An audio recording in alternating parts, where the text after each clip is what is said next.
So with that, I'm going to let Lara introduce herself and we will go from there. Awesome. Hello, everyone. Oh, I'm so excited to hang out with you all this evening.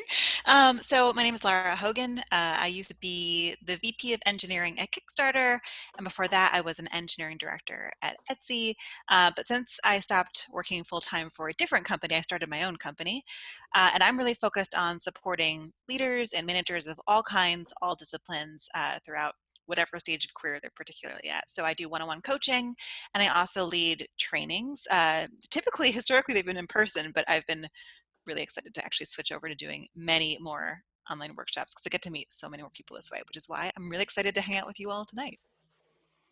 All right, thank you. And I will say, Lara also has a book, Resilient Management, which is excellent. And so to give you a little plug there, she didn't ask me to, but Thanks, Justin. it's actually a really good book, and it's actually it's a good short read. So it's and I think we all could probably use a little bit of resilience right now. So it's another great resource. Thank you. All right. Well, I thought we would just kind of just jump right on in. And so my first question is, I want to just kind of ask, like, just your general thoughts and guidance around what would you say to a manager who comes to you and says, like, we have all this stuff going on. There is, things going like with health, like people are worried about their health. We also have people worried about like the health of the business. And it's just a lot of uncertainty going on right now. Yeah. And just some general advice, your initial general advice of how you'd help a manager's, just those first steps that you'd have to take to kind of reorient themselves a little bit. Yeah. It's funny to me because the same stuff I've been talking about for a long time in the book and elsewhere, just about how we all respond differently to different challenges, crises, just normal uncertainty. It's obviously elevated here, but the same rules apply. So I loved, actually, I can probably drop a link in the chat window to this list of biceps core needs that I find myself talking about a lot that I've found really useful to kind of orient ourselves to what's currently happening, why we are each probably reacting differently than our neighbor, than our kid, than our parent. So the biceps list of biceps core needs, it's an acronym that represents the 6 core needs that humans have at work. And so, anytime there's like anything happens, whether it's the joke I normally give is, in an office environment when there's a surprise desk move announcement, really any kind of change, any kind of spark can kick this off. When we feel threatened, probably one of our biceps core needs, is elevated, or we kind of need to nourish it. When I say threatened, I don't mean like, we need to get into a fight. I mean like our amygdala, which is our fight or flight response, it perceives a threat in our environment and we'll get anxious or scared or doubtful, or we'll try to, play devil's advocate with the thing. And so the 6 core biceps needs are: the B stands for belonging. So we want to understand how we can relate to a group. The I stands for improvement and progress. We want to feel like we're making progress towards the things that matter to us. The C stands for choice. We all want to have some level of autonomy or choice over like the things that are happening in our daily work lives. The E stands for equality and fairness. We all want to believe that everybody has equal access to what they need to survive, but also just to like be treated fairly. The P stands for predictability, which is, we all can imagine, is a big one during this season.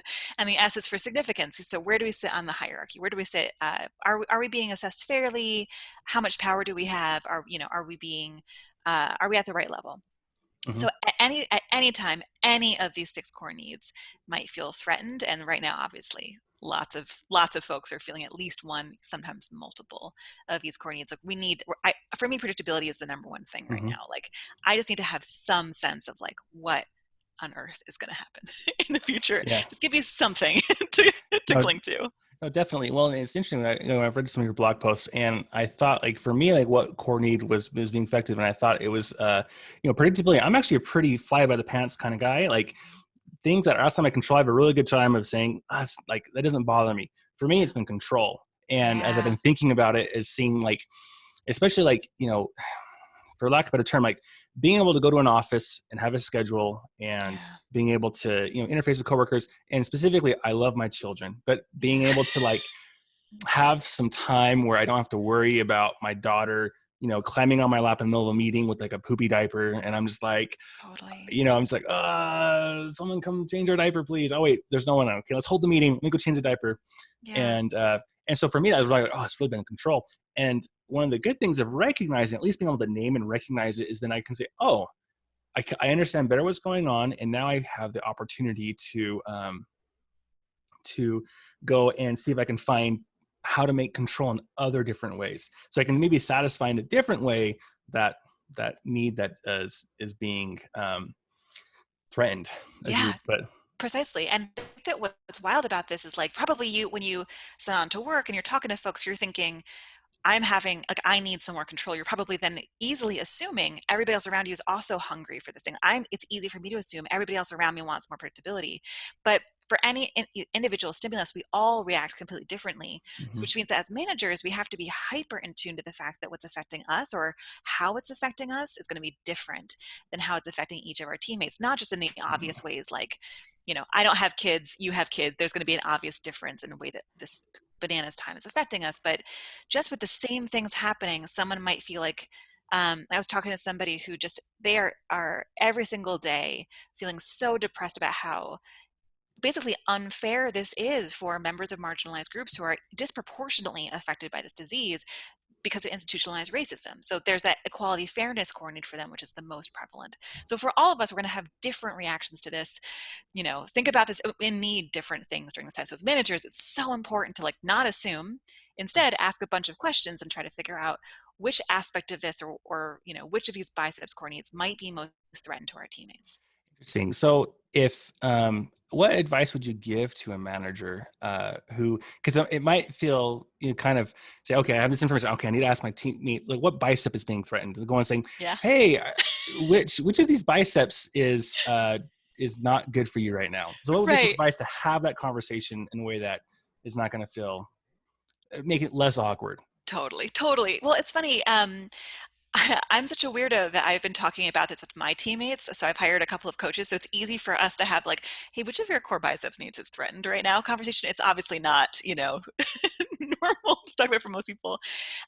If you don't have a relationship with your teammates where this stuff is already being discussed, or if it feels like your teammates aren't in a headspace where they can kind of nerd out with you about the neuroscience behind why humans are reacting the way that Mm-hmm. they're reacting, I'd recommend just keeping it super simple. Also remember that not everybody's going to want to talk about it right now. Like Mm-hmm. some people may need a place to like vent or share or just like have someone listen to them right now. Other people are just not in a headspace where they can use up their time or energy explaining how they're feeling. So as a manager, it's so important to remember like people may not want to talk about it, and that's okay. You Mm-hmm. should not put them in a position where they have to share with you how they're doing or spend time. I was talking to some managers last week who were like, they're opening up a lot less, and I just want to sit them down and be like, we have this whole hour, we're gonna use it. And I'm like, no, no, no, no, no. Please no. Like, take their word, ask Mm-hmm. them what they need if that feels comfortable, but probably more likely give them a couple of options like, hey, we've got this one-on-one time. What would be more useful to you right now? Keeping it or punting on it for a week or a couple of days? Or, a third option that they might suggest. I think that giving options and choices like this make it so much easier for people to respond to rather than being like, hey, teammate, what do you need right now? It actually takes a Yeah. lot of like work to think like, okay, what do I need? Can I ask this person for this thing? I don't even know. It's just a lot easier if you can give folks some options. So I would say, what do you need right now? If it feels like you already have a comfortable relationship with them, where that they can tell you, I just need some space. More likely just say like, hey, here's, the world is bananas right now. Would it be more helpful to punt or have this one-on-one? If they say in the one-on-one, let's have it, I'm feeling, obviously things are wild right now. You should consider sharing this biceps core needs list with them. I have found it so useful to just like put it up on a screen and just be like, I just read about this thing. I don't know, which of these things, if any, feel like Mm-hmm. they're resonating for you? If that feels too like ridiculous to you right now, I could be like, all right, so I'm definitely feeling this way. Like I could use some more predictability. What could you need? Or like, is it Mm-hmm. choice or fairness? Or if it's choice or predictability or control? And try to open it up that way. Yeah. Well, and it can be tough. I had I was talking with a colleague, and they had a situation where they had a person was being, with the events going on right now, they were kind of having like the perfect storm of like, there was like 4 or 5 things just compounding on each other. And they, at the time, their direct report clearly didn't want to talk about it, but they were Mhm. just super worried about that person. And so you can maybe, the advice I gave you, you can tell me if it's good advice or not, is saying, you know what? like they don't have to, they don't have to talk to you about this, but you can seriously say, hey, I can tell right now is an extremely stressful time for you. And I am really concerned, not about your work performance, but it's just as you as a human being. And so Yeah, just, I want you to know I care about you, and I am here in whatever way. And if we don't want to talk about this, that's awesome. If you do want to talk about this, awesome. But I just want to make sure you understand that, like, I recognize you're going through a tough time. And also, like, I want to help in whatever way is most helpful for you. that's beautiful. I think you did a spectacular job Okay, giving me good. that advice. Good job, Justin. Okay. All right, good. All right. Well, so you mentioned in one of your other blog posts the concept of putting on your own mask first. Can you just describe me, like, why is that important, and what advice would you Yeah, have on ways of putting on your own mask first? totally. So, I mean, what a common metaphor, right? We obviously can't be a great help to others and support the people around us unless we are okay, to varying degrees of okay. Mm-hmm. I would say just check in with yourself and figure out which of these biceps core needs is going on for you first. Because again, for me, predictability, for you, control. Like, once you can start to pinpoint it, like I actually go so far as to put a little sticky note. I have like a lamp, a desk lamp back here. I put a sticky note to remind myself I need to look for this thing. Because once I can start to feel more predictability, then I can start to feel a little bit more safe and sound. My amygdala's a little bit less hijacked all the time, Mm-hmm. and I can be a better teammate to other people. So I would say number one, just check out this. Actually, let me just dig it up real fast, because I think it's going to be so important for people to do a little gut Yeah. check with themselves first. Yeah. No, And again, like it doesn't have to be big. It can just be like for you going to sense of choice, sense of predictability from. no, definitely. And one of the things that I've realized, and I've talked to some other managers, and actually might have been someone mentioned at the lead dev live in one of the sessions, was that work, or current events with COVID-19 and the economic situation can masquerade themselves as other work issues. If someone's like Yeah. getting extremely worked up about some meeting thing or some deadline or something that actually doesn't really matter, and as they dug in with their manager, they realized, like, oh no, this isn't, they're actually not upset the fact that this deadline got pushed back a week. They're Right. really upset about all this other stuff's going on, and because they don't know how to channel that, it's channeling through uh, this thing that's on the surface seems inconsequential to each other, but Yeah. on a deeper level are tied. Totally. It's as a coach, I get to ask these questions all the time. Like, what's feeling sticky about that? Or what's the most frustrating part about that? Or if you were to wave a magic wand, what's one thing you would Mm. change about this? Like those kinds of like little open coaching questions that start with the word what, when asked with the right tone. I mean, obviously not like what's feeling stickiest about this. Like that's not, that's going to make someone feel judged, or like why do Hmm. you feel that way? It makes I people wash feel my hands, I judged. swear. Right, exactly right. So, it's I find it can be helpful to like ask an open question like that to help someone kind of process, okay, what's the core? What's the root of like that feeling? Maybe we can unpack that thing, Mm. whether it's, as you said, communication challenges or someone's just really upset over this deadline, whatever the thing is. There's always like something else going on behind it. Oh, very good. So what advice would you have for a manager who's trying to learn how to adapt to the unique needs of their individual team members? Like you said, Yeah. it's a dangerous trap that you can fall into, assuming that that others on your team are responding the same way as you are.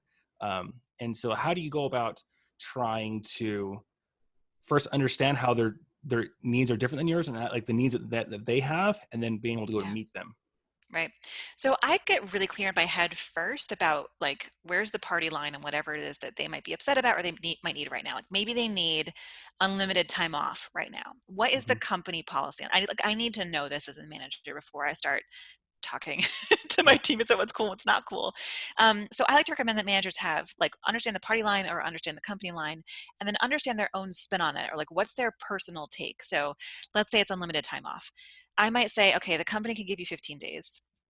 So like this is a company, official stance. Here's where we're at with this project right now. Like we need to still push this across the finish line by next Tuesday. How, like, what can we do to get us there and still give you the time off that you need?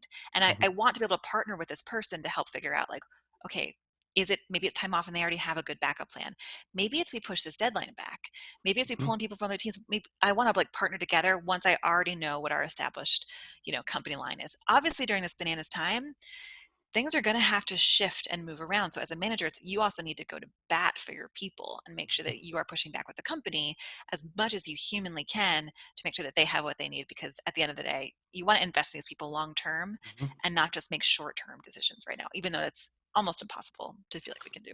No, definitely. And you actually gave me some advice a little bit ago on like when you have to have those hard conversations, especially when you're going to bat for someone, and talking about like understand like your core values, but also understand the person you're going to, understanding their core values. Can you maybe explain a little bit kind of that advice of saying, hey, if I have to go to bat for this person, say I need to give this person 2 extra weeks of vacation, that Yeah. Yeah. that that the president of your company might, or the CEO of your company, or your CTO, or whoever you have to get approval from, might not be super thrilled with that. Um, Hmm. Like, how what do a you recommend common. approaching that? Well, it's funny because this is not just like unique to quarantine No, times, right? Like no. this is like a thing that we always need to learn how to get even better and better at. And I'm going to sound like a broken record here, but like still those biceps core needs is the first thing I go to. We all have a thing that we care about. Mm-hmm, Maybe when leaders are talking about a thing that they're worried about, like we need to get this deadline, we mm-hmm, need to make this deadline, or we really care about the bottom line, the dollars of the company. Like that's all like clues to you to what they're most focused on, and that's what we need to figure out. So first, like start like a little listening tour. What is mm-hmm, this person really focused on? What do they care mm-hmm, about? What are they afraid of? What do they keep on saying over and over again in all hands meetings? Like that. See what that, like try to articulate and distill what that nugget is. mm-hmm, I've worked with people who care about their reputation most of all. mm-hmm. They would never say that out loud. You can't Yeah, listen for them to say that out loud. People like yeah. That, infer it. Maybe they're afraid of getting fired. Maybe mm-hmm, they just like this project is their baby. They feel like it's their reputation. It could be so many things. So start listening first. Once you figure that out, it's time to start translating. Like, what's mm-hmm, the thing that you care about? How can I translate it into the thing that they care about? When I was working for Etsy, I was running a performance team. There was no crisis at this time, but what I needed to get designers and product managers to do was to care more about page load time. Engineers, no problem. I would show them a chart. Who doesn't get excited about yeah. decreasing page load time? So that graph go down. You're like, Who yes. doesn't love it, right? I would show that same graph to like designers and PM. They'd be like, cool story, Laura. Like I was not convinced them that they dedicate time and energy to working on this stuff. So I started to listen, what did these product managers care about? I tried the thing that I cared about, which was everybody, puts their heads together and like tries to decrease page load time. So it took so much trial and error. Eventually, I realized that like designers cared a ton at Etsy about brand representation. So like, how does Etsy's brand manifest on the page? Which is why Mm-hmm. they were loading 16 web fonts. Like Yes. it was artisanal. Mm-hmm. So I experimented. I like found all of these case studies to tie page load time to brand representation and returning visits and all this. It didn't matter at all. So the thing that worked was I recorded one of those videos that showed how fast your site around the world on different internet speeds, and it was a couple from like Australia and Germany on like 2G or 3G, and it was Uh-huh. just like like the logo came in last, and that was a thing that like really helped. So it's just an act of translation to Yeah. like help get this other person to care about the thing that you already care about. By the way, with the PMs, they were really afraid that their job was on the line. There was like a lot of like hubbub about how the PM role was working out. And so I learned eventually the same things that work for the designers would not work with the PMs. I need to continually Continue to reframe. translate. Yeah, Well, very good. exactly. Well, and for me, one of the things that that's helped me is that understanding kind of my core needs is because especially if one of yours can slip out in your own language, that's going Hmm. to rub the other person. I had a situation where I had the person I was talking with, their core need is like, you must, like, it is super important that you do good by your people, and Mm. that is just like ingrained into their DNA. And for me, it's that you have to do what's best for the company. And uh, um, Ah, and a lot of times the solutions we come to together, we we can almost always get a win-win. We always have to do yeah. something that's good for the people and it's good for the business. Because most of the time, if you can do that, that's good for the business and it's good for the people. Totally. But I had to be careful if phrases came out of my mouth that were very coded in, we have to do what's right for the people. They would interpret that as Hmm.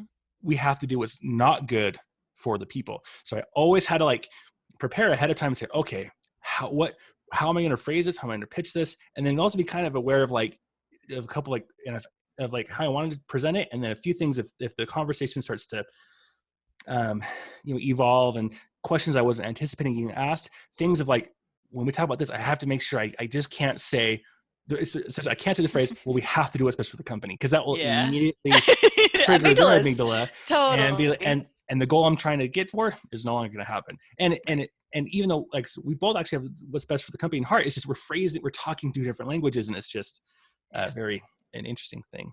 Yeah. Very good.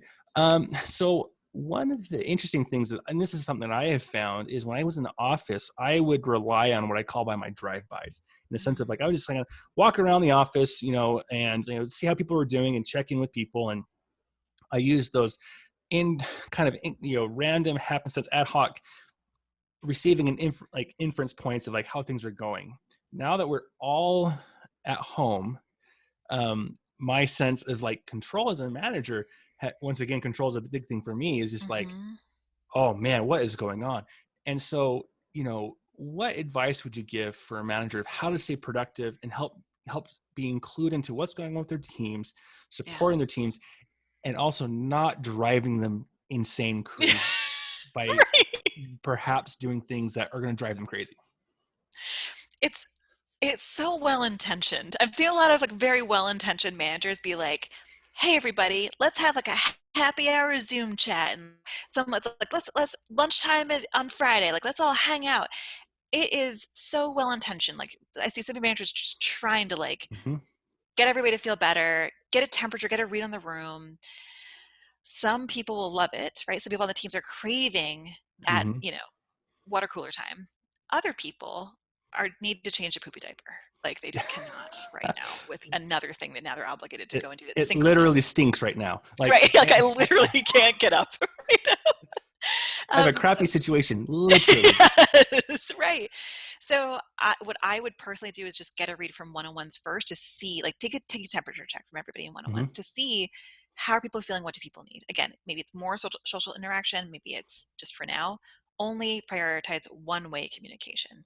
Mm-hmm. Get that read from your team and start to like test out the waters of things about, maybe we do have like an every other week demos meeting where everybody's just showing what they've been working on. Maybe what they've been working on is a house project because they physically can't contribute, like ship any code right now.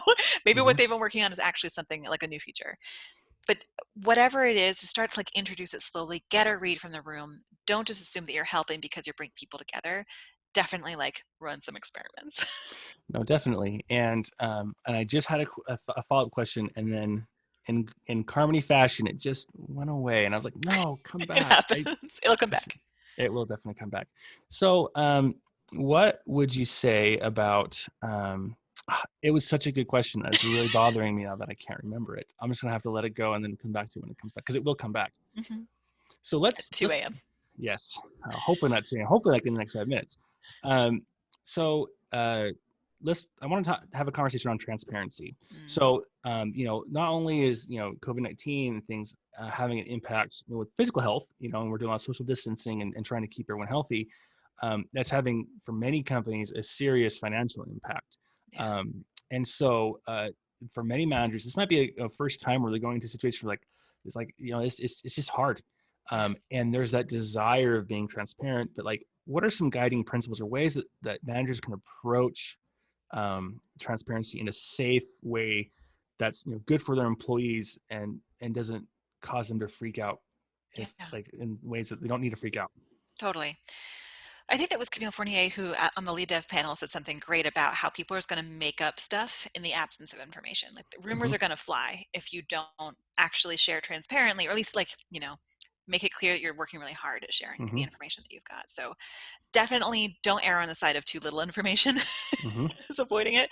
You should be communicating something. So my rule of thumb is, again, here's the company line, like projects are proceeding as normal, or we are entering a hiring freeze, or we are not currently considering layoffs, or like just actually name the facts that the company has shared with you as a manager that you should be sharing with others. So step one, just share the normal things. Step two, again, share your spin on it. Like you get to say things like, I don't know for how long we're all going to need to work from home, or Mm-hmm. my personal spin on, maybe the company said everybody gets an extra 2 weeks. My personal spin on is like, you and I can work together on, Mm-hmm. tracking time off, whatever, again, your personal spin, your personal take on the thing.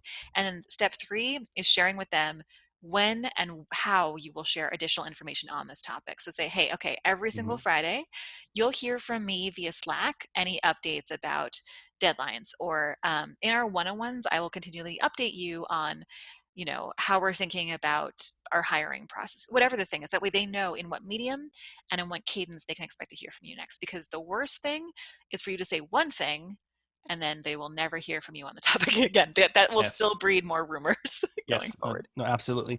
And one of the things that Camille shared that I think was helpful for me was the importance of context. And she shared Mm, two things of saying, one, it's important that you, as the giver of information, have the appropriate context to share that. So let's say like your company's convening a special meeting, like, and you're just like, oh, like there's a special meeting, like with the board, and you say like, and it might be something like you say they're convening a special meeting with the board. Like, what does that mean? Like, I don't know. And you can people start, they'll spiral. spiral. Whereas reality is like, no, the board meeting actually was supposed to happen in person. It got postponed a week and they just have to go and sign off on the minutes. It's a 5-minute Right. virtual meeting. It doesn't Right. have that much meaning because you don't have that context.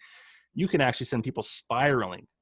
Hmm. And then the second part is that making sure that the people have the context and understanding where they can go in and understand them. And one of the challenges I run into is, I've worked for a lot of startups. I've run my own business before. So financials and like how things are going, like the P&L and stuff, like I can say things like, Yeah. like, oh, here's the impact on the P&L. And like most of my engineers, they're not going to appreciate that, but they could, misinterpret that or think like, that sounds really scary that we're going to be down Right. this, that number sounds big. Right. It's kind of the equivalent of like, we have a war room in our, for when we have outages, and only engineers and tech people are allowed in there. We have one person who communicates out to the stakeholders. Because if you were in that war room and hearing like the clusters down, like it might sound a lot scarier than it actually is. The Right. inverse can happen when it comes to the business. And so it's Totally. really important that you share the context. And then if it's a detail, it's like, you have to find like I might not be super transparent about like we have this meeting to go over this budget and these line items, but you can say, hey, as a company, we are prioritizing keeping jobs. That is our Yeah. priority directive, and we're taking all these actions to do that. But you might not give them a blow by blow if they're not going to be able to understand. Like, what do Yeah. you Or mean? contextualize. Yeah, yep, Yeah. definitely. I remembered my question and I Oh, great. jotted Good it job. down. So in an email you send out, you talked a lot about one-way communication. You mentioned it Yeah. before. So why, why would you recommend one-way communication, and especially in a remote environment that we're at right now? And what Yeah. would be the benefit to that? And maybe some tactics of like, here's how you could go about approach one-way communication. Totally. So again, one of the things I'm seeing a lot right now is managers and leaders trying to create more two-way communication in order to help people feel engaged, Mm-hmm. which is not a core need that we have at the moment. Like, people are Mm-hmm. feeling very engaged with taking care of their families and their lives and adjusting this to this new normal. So I recommend prioritizing as much as you can one-way communication in the form of like, a company all hands where you just are sharing updates that would, are fact based, or a weekly launch email, or that's all the like one-way communication that I think makes sense in this current time. Because any level of two-way communication requires people to be like there, like physically present on their computers, giving their attention, probably having their webcams and also sometimes microphones on. And that at this stage, again, people are still just adjusting to this totally new wild landscape. They may not actually be able to do that. Poopy diapers are a perfect example of this. So requiring two-way communication is potentially going to add so much stress. I recommend starting with one-way communication, and then where needed, start to introduce that two-way communication again. Again, like team meetings, but keep them as short as humanly possible, make sure people can still go back to their lives. Very good. And one of the things I found helpful is asynchronous communication. Another piece of advice that you gave me a long time ago was your weekend reviews. You have a blog post, you talk about writing a weekend review. I do Yeah. it every 2 weeks. So we've nicknamed it Carmony's Fortnightly. And actually, when this all happened, I stopped just because things were Yeah. going on. And then this last week, almost every single one of my direct reports was talking about like, we want more context, what's going on. And I said, would it be helpful if I did my fortnightlies again? And they all said, yes, like Yeah. that's what we need. And so for those, you can go find her blog post. We'll probably give you a link in the chat here afterwards. But it's basically just being able to sit down and write a weekly or every other week, kind of letter to your team. I use a Google Doc. And it's public, like anyone in the company can look at it. So I don't like have anything secret in there, but just kind of like my spin and taking things that I'm thinking about, as we're moving forward. And so that's been super helpful. So not only just one way, but also asynchronously one way. So they don't have to be like, wearing a shirt in a meeting, or like, they could read it, whether it's 9 o'clock in the morning or 9 o'clock at night, whenever they're working, whenever they have a moment, they can go ahead and get that information. Yeah. And again, I understand the intention, like every single leader who I see right now being like, and so here's some new meetings that we need you to all attend. They're trying so hard to create stability and create transparency and create and like engender that feeling of community and support. It's so well intentioned. It's just not necessarily helping. Okay. Well, this has been a great conversation so far, and it's only going to get better because now we have a handful of questions that have poured in. So let's go ahead and start discussing these questions. And so I'll read the person's name and then the question, and then we can ask that person, say, hey, is there any other follow-up questions you want to, or is that good? And we can kind of go from there. So Leandro asked, engineering practices other than software have set a standard measurement they use to track IC performance and project completion. Software engineers still struggle with being managed and monitored. How do you measure performance? What metrics do you use? Yeah, who asked this question? Leandro. Leandro. So if Leandro's online, I would love to ask them. What are you hoping to gain from this information? Hi. Hey, Hi. I'm still on the line. Great. Maybe you're gonna hear babies crying, which is okay. Perfect. They're welcome. We support it. Mm-hmm. So, well, first we want to monitor which teams are doing better, which teams are not doing so great, maybe how they can exchange information between them and how to improve. How the team can actually compare itself against their, to be able to identify trends in performance, or honestly, just to be able to really get an understanding on how that team is performing. I think in general in the industry, we are not very good at that. So I am wondering if you have some tips, best practices that you have seen on the field, what are people using, and how can we all leverage the best tools out there? Yeah, this is a great question. Thank you for the added context. So when I think about this stuff, I think like the first thing that comes to me is how much people get freaked out by being measured. Humans in general, we just react so poorly to being quantified, to being labeled or to being quantified. So usually when I hear this question, the first thing I'm wondering is this going to be a tool that someone wants to use to punish people who are underperforming? And the reason why I think that is not because it's ever happened to me, but because it's like a natural human fear. Like, what are they going to do with this information? It's so, when we think about metrics about performance, it's often not, contextualized because it's quantified information rather than qualified data gathering. So I think that that's a big reason, honestly, why we haven't seen more of this come out in our industry, is because just generally speaking, people have this immediate negative threat feeling. Like, what are they going to be doing with this? Obviously, we need to be figuring out who's doing great, who's underperforming, because then we can help them. And like, as you said, like maybe they can exchange information better, figure out how they can do work even more effectively or even work together more effectively. So I guess the short version of my answer is I don't foresee a way anytime soon for us to quantify that, because we're going to lose all the context that way. In the past, the way that I've done this, I'm excited to hear also how Justin has approached this.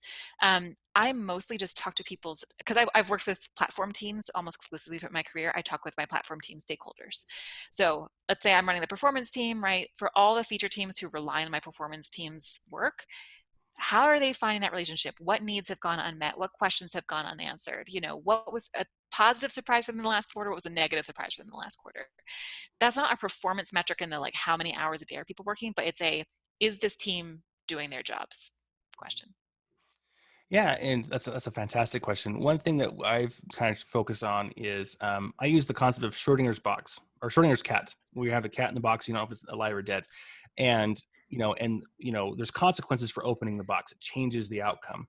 And so what I like to try and do is think of my teams as almost like these boxes and saying, I want to measure the outputs of the collective group as a team. And I typically do that for like sprint goals of saying, hey, what are the goals that the teams are setting, and are they able to, achieve them on a regular basis? And if they're achieving them 100% of the time, like, okay, maybe they just stretch themselves a little bit too much. Or if they're like rarely achieving them, then it's like, okay, at that point, I then rely on the manager of that team to start saying, hey, like kind of let's what's going on here, and kind of letting them kind of do it. So that's kind of like the director's view.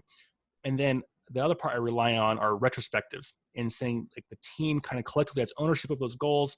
And then the team can address saying, hey guys, we haven't hit a sprint goal for like 4 sprints. What's going on here? Or and having a scrum master in place to help facilitate those safe conversations and let the team take ownership of the outputs. Because the other thing that is, because I do a lot with data analytics, is that any metric that you put too much emphasis on can be gamed. And you probably actually might get people who they're like, dude, I did like 80 story points. And like, yeah, you introduced 365 bugs.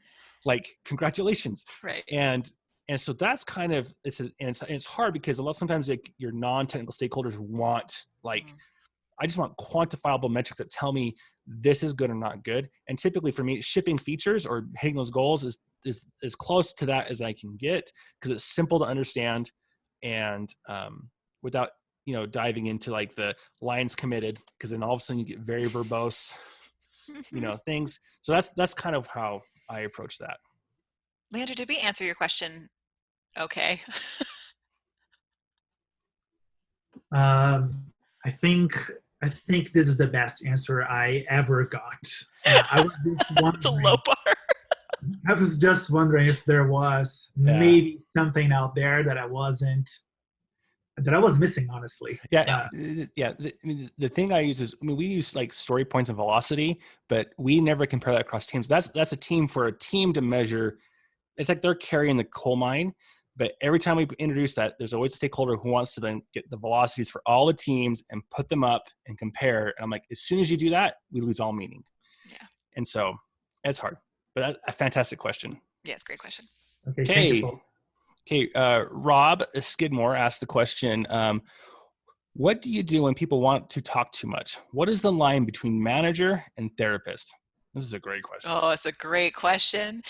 Rob, I get to see your face. Hello. So I'm curious, is there something about this in particular that feels over the line to you? And if so, what is it?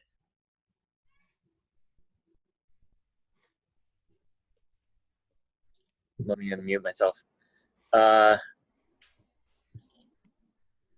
Not specifically.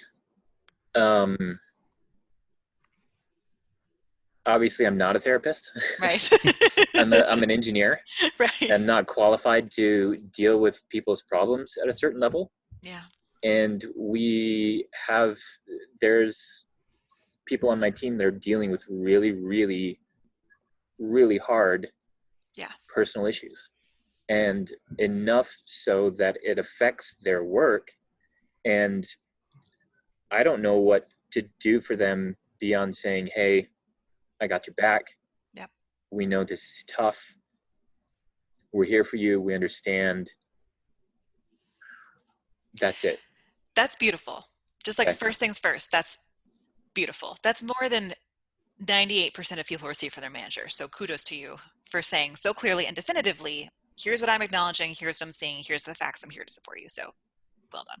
Well, thank you. It seems to me like there's like the angle of this is like you can't do additional stuff, and that feels hard. Like you can't like go to their house and support them, and it's inappropriate to support them in any other way. And it's hard because he lives close to me as well. Yeah. And so I see him all the time, and it's just hard. It's really awful. Yeah. So in coaching, this comes up a lot, but I'll kind of like share with you the same thing I'll say as a coach that I wish I had known when I was still managing people directly, which is like the line for me is when we think, like the difference between therapy and coaching, typically like hand wavy, is coaching we look forward and coaching we talk about work stuff, and therapy is much more like past looking and like more personalized stuff. So the easy line here is like, okay, obviously stuff is happening outside of work. We can very easily talk about the impacts of it at work. I like to give people room to share the backstory, but what I can help with is how it's impacting you at work or how it's impacting the work itself. Like, I'm here to support you, to find the resources available to you, to help you with all of the work stuff. I will help find backfills. I'll help cover for you, like put in any requests that you need. Like, work-wise, I'm here. Like, I can take action on it. Personal stuff, I'll give you room to chat about it. Totally. I'm here to listen. I probably can't help. So often when someone is like sharing with me, but it veers into like unloading, like venting, I'll be like, I hear you. In fact, I'll say, here's what I'm hearing you say. I'll reflect back like 1 or 2 sentences about what they've been saying just so that they feel heard. And they'll say like, okay, so what I think I can help with is here's how it's impacting the deadlines, or here's how it's impacting PTO time, or here's how it's like, here's what I know that we can do work-wise. How's that feel, Rob? It feels good to hear from somebody else. Yeah. I'll jump in and add one other thing is that, so this is dependent on your work, but also I've been in those situations where knowing what kind of your company offers in sense of health benefits and different things we have, we have health insurance, and then we also have a short-term, it's called EAP. I don't know what it stands for, but it's specifically like, we have a program that the company offers that says, hey, we can give you anonymous connection to a, short-term therapist, for lack of better words. There's 10, when I tell this to employee, I get the terminology right. And so it's not, I can't tell them and go, hey, I think you need to go see a therapist, but being able to say like, these are the resources the company provides. And to make sure that they're aware of those resources has been another time where, cause like I said, I don't feel confident in diving into, like marital issues of like how to make your marriage better. I am not qualified. I could barely get servers that are made of silicone work. Like I can't, that's beyond my pay grade. So being able to, say, like, hey, I know the company has these sorts of benefits. Yeah. And then it's their choice, and, so yeah. It's beautiful. By the way, beautiful shout out to EAP. It stands for Employee Assistance Program, and most companies have one. But I would say also get up to speed on all of your other kinds of policies. So like, what's your company policy on bereavement leave? What's your company's policy on like taking time off to care for a loved one who's not a child? What's your company's policy on like trans benefits, like other kinds of things that you may not be hip to yet about what your company does and doesn't cover, or does and doesn't support.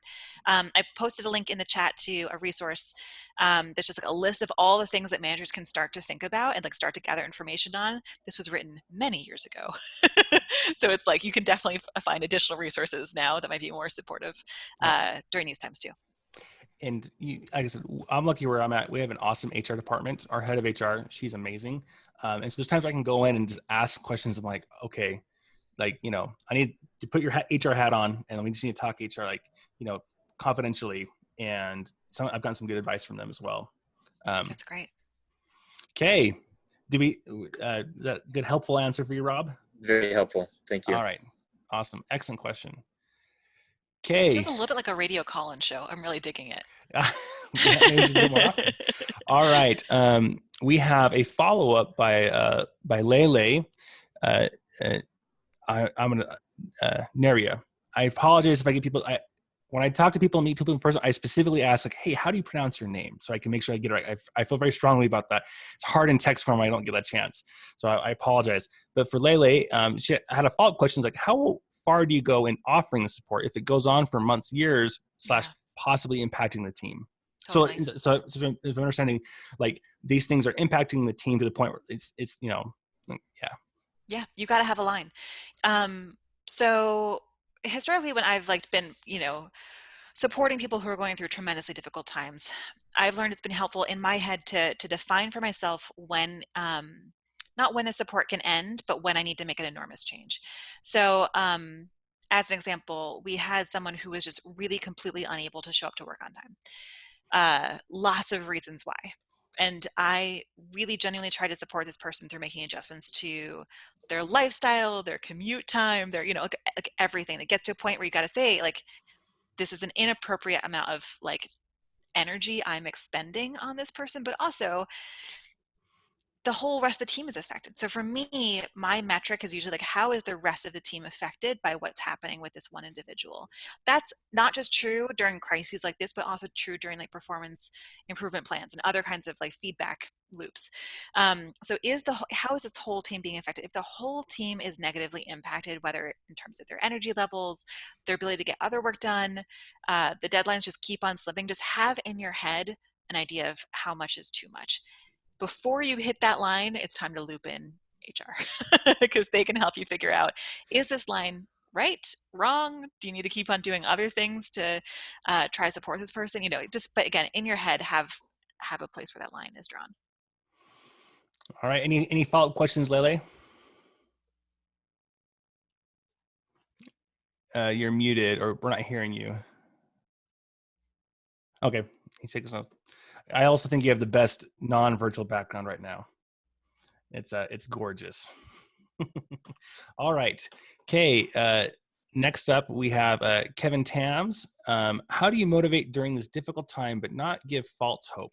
Context if you want it. We love context. Stockdale found it was harmful for prisoners to engage in false hope, believing without evidence that they would be released by a certain date, next Christmas or Easter, for example. Prisoners who cultivated false hope were repeatedly disappointed, became severely depressed, and were less likely to make it out alive. So, the question answers itself, I think. But yeah, no, totally. It's the thing that I have found most useful is to get really comfortable saying, I don't know. And then say when you will next hear from me on this topic. So like, hey, I haven't heard anything about this deadline moving, but you'll hear from me again next Friday. And the update might be, nothing has changed on this thing. Or I know everybody's worried about layoffs right now. I don't have any new information about this. In our one-on-ones, like feel free to keep on asking me this question because I will give you as much up-to-date information as I can. Like again, you get to say I don't know, and then tell them when you're going to update them next if you're able to, and in what meeting. Now I'm going to put on my Lara hat and ask the question. So what's making you feel that need to have that, like the need to motivate? Just to kind of add some context, all of our businesses are challenged right now. And we need to produce quality. We need to deliver. We need to help the business pivot. We do exams. Up until this point, we've never done online proctored exams. So we are figuring that out, and that will impact our business. So I need to motivate, but I don't control COVID-19. So I don't know what'll happen. Yep. So there's balance. Definitely. And I think this comes all back to core needs again. Like, what are people feeling the need for right now? If what they're feeling the need for is belonging, your story about that, your rallying cry is about how we're all coming together. If what people really need right now is predictability, you could be like the thing we can create the most predictability around is getting this new angle up and running. Like you just need to listen for what the team needs and then reframe your rallying cry around that biceps list. Definitely. And I would add that, helping the people understand how their actions impact the outcome. So you don't know exactly what's going to happen, but saying like the best thing for our company right now is to have, this thing will have the greatest potential for helping things make it better for us financially.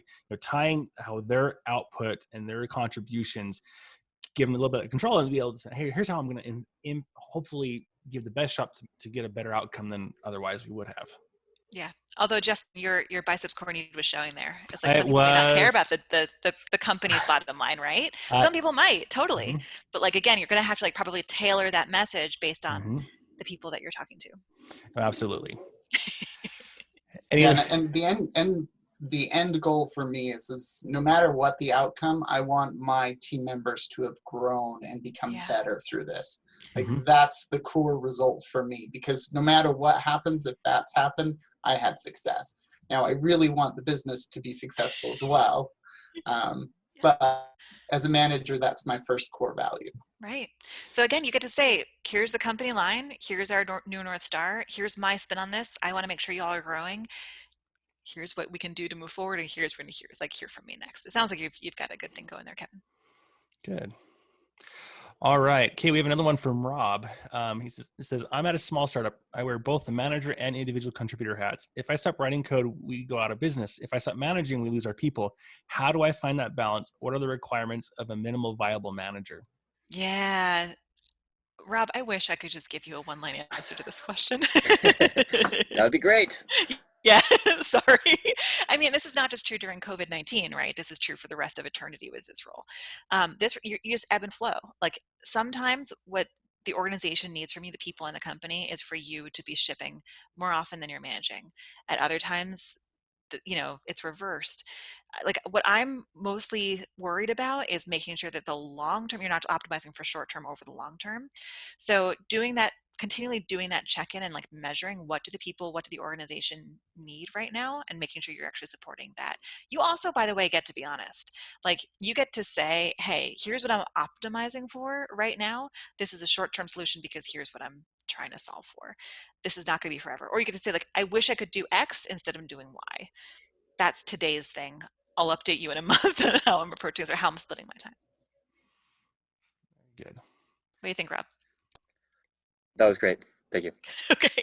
I wasn't less looking for affirmation. I just want to make sure your question is answered.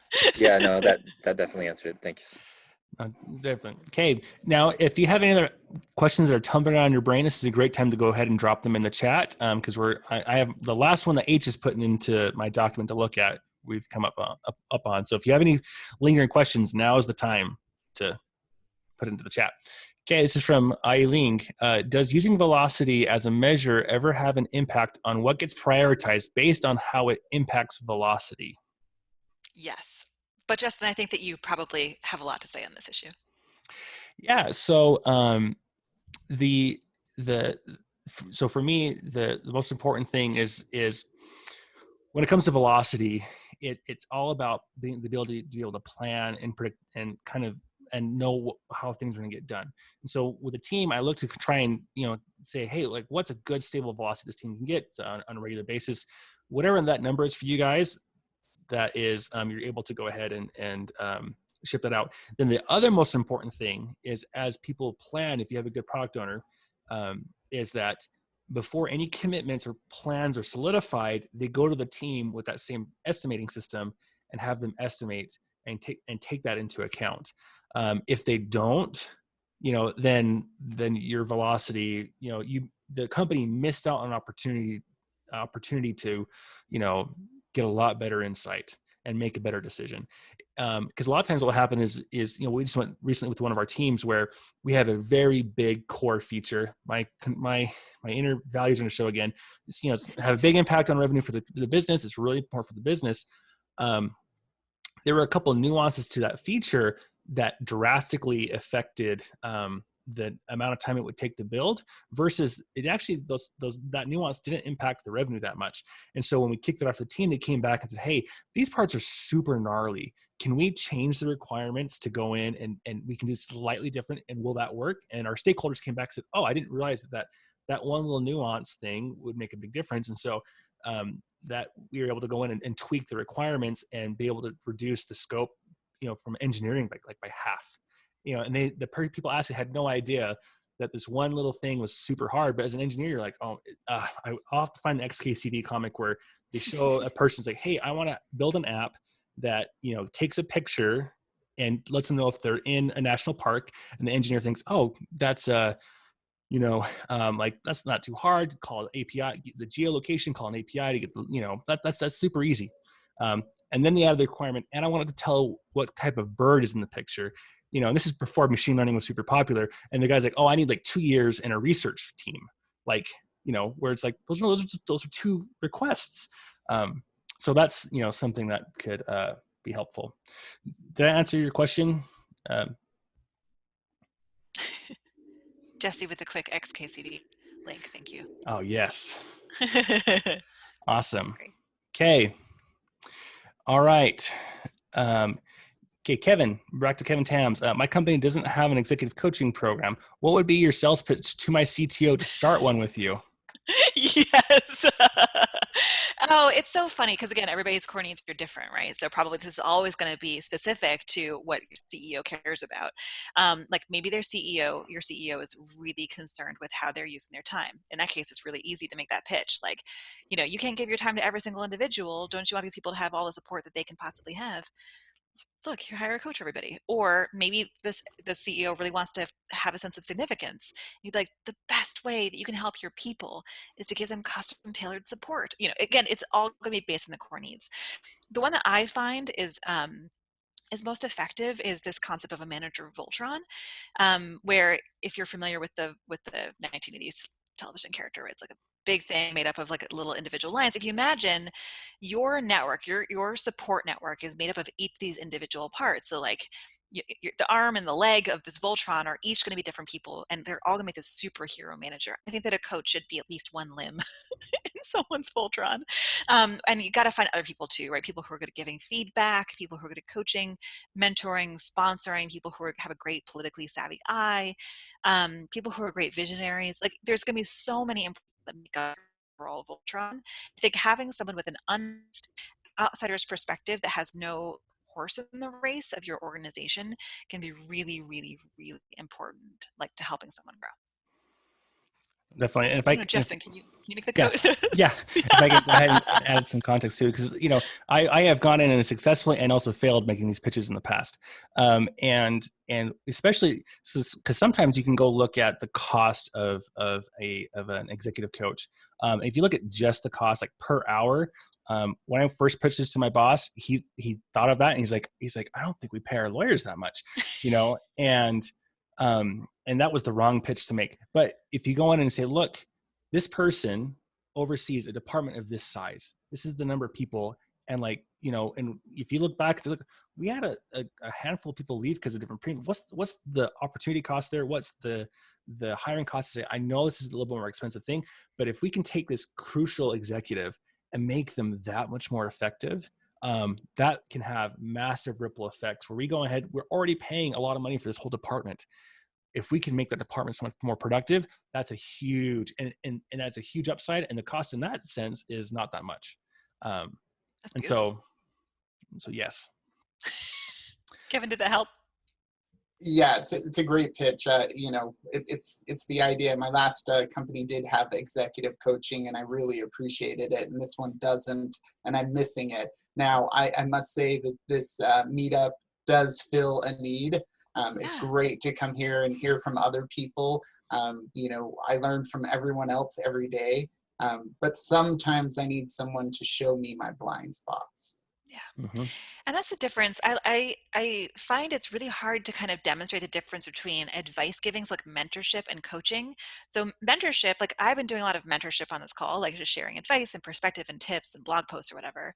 This isn't coaching, right? Like coaching is all about asking these open questions to help this other person connect their own dots. And as you said, find their blind spots. Like we're always going to be different people with different perspectives, experiences, know-how, and that's not always useful. The most important thing is to have someone who's in your corner, championing your growth, like spidey sensing when you actually need to like stretch yourself and grow a bunch, and not, try to retain you at the company or, something else where they're not going to have that unbiased perspective that a coach should have. Yeah. And one other piece of advice that I just thought of is that most coaches will do a sample session. And what you can do is you can go to your boss, and especially if the coach you're going to work with doesn't require a commitment, is to kind of like slowly ease them in. Say, look, I did a sample. This is what we talked about. This is the advice that I got. It wasn't this great advice. And then saying, you know what, there's not a long-term commitment. Can I just do like one more session, and then kind of bring them along as you go through the coaching and help see the impact. And they might go and say, oh, like it helps them understand, and they understand the context around it, not just the invoice of like, wow, we paid what to do what. Right. So you can help bring them along. Okay. Leandro has another great question. It says, deadlines are constant in the business world. What is the best way to manage teams and the business towards them? Have that North Star. You got to have a reason why these deadlines are real and why they're important for people to respect and to be optimizing for. So what I find too often is that great leaders actually don't have strong enough elevator pitches to their teams about what's the most important priority, and that's why we have this urgency, or that's why we're pushing so fast towards all of these deadlines. Like if you don't have, again, that rallying cry, the elevator pitch, the drum that you're beating all the time, what's the number one why? It's going to be really hard to make sure that you are actually making any of those commitments that you've set out to do. Yes. And if I can, one point out, she's, says that Lara mentioned all the time. For me, one of the challenges I had to learn as a leader is going in and saying, like, communication is no longer about knowledge transfer. Because with knowledge transfer, I have to say one thing, that knowledge has been transferred, it's done. When it comes to these types of things, it's typically internalizations. Like, what do I want my teams to internalize? And then having that elevator pitch. And then whenever a question comes up or, things come up, you can answer that and then tie it back to that elevator pitch and say, this is why we are doing this. And then, you've done a good job, and you can start to let it off when your team will finish your sentence for you. And then you say, okay, all right, I've done a good enough job. I can now maybe dial back a little bit on the communicating on this particular thing, because the team has internalized this reason. Yeah. And I find this comes up a lot in like promotion conversations is, someone's like, oh, I checked off all the boxes and, it's time for me to get promoted. I get to still, it's another opportunity to kind of tie it back to the elevator pitch. Like, yeah, but we're optimizing for this thing. I haven't seen X, Y, and Z that helps us actually make progress towards this.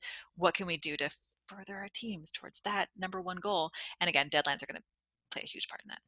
Yeah. And as a new manager, that ability to go in and say something, we're saying like, I appreciate what you're doing, but here's an area where you're not doing enough. That is you don't want to say that. Like, that coming out of your mouth, you're like, oh, you're not going to want to hear this. And like, it's so easy to want to dial back and not be super clear on that reasoning. And you want to be very clear, saying like, no, like, this is what I need you to do. And even though they might not be super stoked to hear that, like, that enables them to make the changes. And then you can say, hey, then hopefully in the future, hey, like, you've done all these good things, I get to promote you now, because the business, you're doing what we need. So, all right. Any other questions on that one, Leandro? No, I think I'm good. I want to give other people space too. Thank you. Thank you. Good. Okay. So Jesse Parent says, too many companies just elevate good/social programmers to managers and expect them to know how to manage people through osmosis. What are some of the ways to ease a company/boss into providing even a minimal level of coaching/training that is actually effective? Yeah, totally. Oh, it's so painful for me to watch all of these poor folks who are good at so many leadership things then be thrust in this position with so much responsibility. And I mean, I don't know if anybody on this call actually received management training. I didn't receive management training.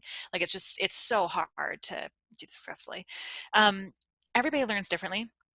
I've met a bunch of people who learned most effectively by attending conferences like Lead Dev, where they can go and watch talks from other leaders, not just managers, but leaders of all kinds, and learn how they are approaching these both technical architectural challenges and like leadership soft skills challenges. Some people much prefer reading. There's a whole list of books. I'm sure that Justin and I can amass a short list of stuff that might be helpful for that way for people to learn rather. Definitely going to in-person workshops. Like, I'm not the only person out there who leads like, 1-day management trainings to help poor developers get their act together when it comes to actually trying to successfully lead folks, and obviously coaches too. Like, because everybody kind of learns differently. I never want to prescribe just one way to kind of get people trained. I want to make sure that they have their choice and how they best learn. Jesse, did that answer your question? Okay. Right. Well, we're coming up. We've been chatting for, if I do my math right, for just about an hour. So I guess I'll go ahead and say, if you have any final questions you'd like to sneak in, go ahead. But do you have any like final thoughts or things that, as we've gone through this conversation that have been stuck out to you, say, final wisdom that you'd like to share with the group? I mean, y'all are doing great. The fact that you actually made time in this time of quarantine to come and hang out here to like absorb some new information is pretty amazing. Like you clearly are all trying to do right by your people. So kudos to you all. Good. And I'll have to say, like, I'm not saying just because it's my user group, but the questions that have came in have been fantastic. I really amazing. Speak to lots of really good thinking and managers coming from a place, like a really good place. I've had times with maybe when talk with other managers where there's like, how do I get my person to listen to me? Like, in those moments you to unpack, say, there's a lot going on with that small statement. Let's unpack your motivations here.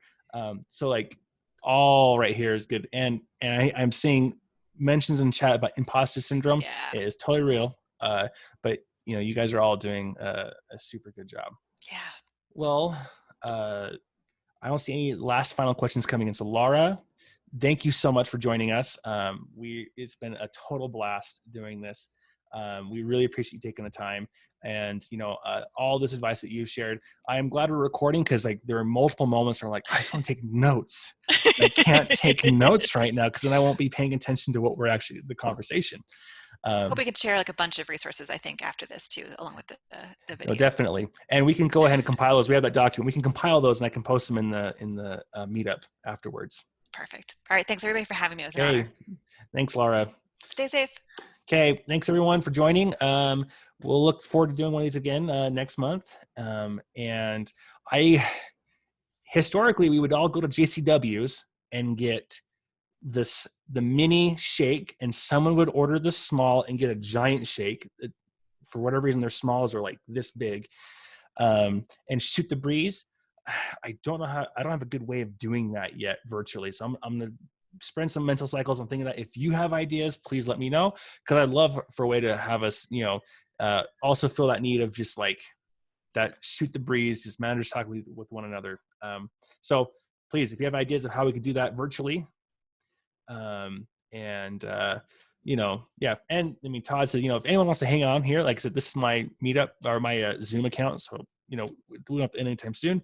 So I will hit the stop recording. And then if people want to hang around and chat, they're more than welcome to. We'll let you go, Lara, if you'd like. And then, so thank you everyone for coming. And I will tell you when I've hit the stop recording. Zoom changing their interface at the very last second is driving me nuts. Where is my thing? Recording.